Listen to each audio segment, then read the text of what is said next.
We've all made promises to our family, right? Promises that are built on trust, on love. But what happens when that trust shatters and a simple, personal promise ends up in a courtroom? We're about to dive into a really fascinating legal case that pits a father against his son and asks one tough question. What exactly is the legal price of a promise? Okay, so it all starts right here, with this agreement. It sounds pretty generous, pretty loving. A father, we'll call him John, promises his son, Nick, a yearly allowance of $5,000.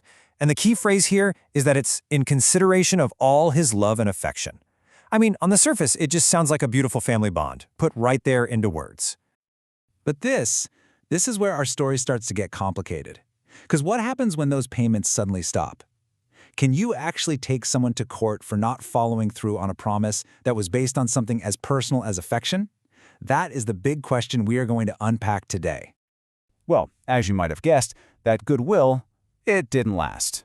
A big argument erupted between John and Nick, the whole relationship soured, and John just decided he'd had enough. He pulled the plug on the allowance. So the money stops flowing, just like that. But Nick, he isn't willing to let it go. He decides to take his own father to court to try and force him to keep paying. So what started as a family agreement is now a full-blown legal battle. Now, to understand how a court would even begin to decide this, we need to step back from the family drama for a second. We have to introduce a really fundamental concept in contract law. It's a single, powerful word that will decide the outcome of this entire case: consideration. So what on earth is consideration?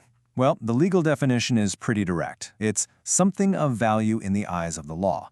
For any promise to become a legally enforceable contract, both sides have to give something of value. It's the bargain, right? The whole this for that element of any deal. And this is where the law's definition of value becomes absolutely critical. On one side, you've got things with clear legal value, stuff like money, services, goods. But on the other side, we have concepts that, while they're invaluable to us as humans, they have no real legal value in a contract. Things like love, affection, or gratitude. All right, so let's take this principle of consideration and apply it directly to John and Nick's agreement. We're going to look at what each person promised to do and see if it actually holds up to this legal standard. And boom, this table just perfectly illustrates the core problem. John's promise? It's crystal clear, $5,000 a year. A court can easily understand and measure that. But what about Nick's promise? All his love and affection. I mean, how on earth can a courtroom define or measure that? The simple answer is, it can't. This brings us to a huge legal hurdle. See, for consideration to be valid, it's not enough for it to just exist. It must be capable of definition. It has to be something tangible, something specific enough that a third party, like a judge, can look at it and understand what the obligation actually is. I mean, just try to put yourself in the judge's shoes for a minute. If John claimed that Nick wasn't holding up his end of the bargain, how would the court check? Is there some kind of legal test for love? How could you possibly prove affection was given? It's legally impossible, and that makes Nick's side of the promise totally unenforceable.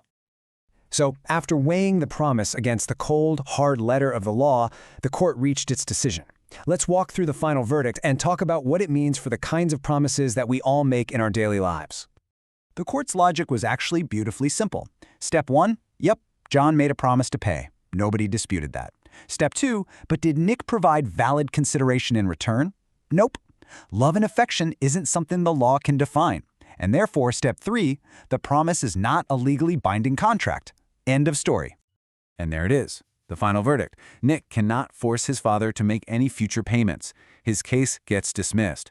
The father's promise, which was born from affection, could not be enforced by a court of law, because affection itself just wasn't enough to legally seal the deal. So, what's the big takeaway from all this? Well, first, and this is the most important one, not all promises are contracts. For a promise to be legally binding, there has to be that exchange of value, that consideration from both sides.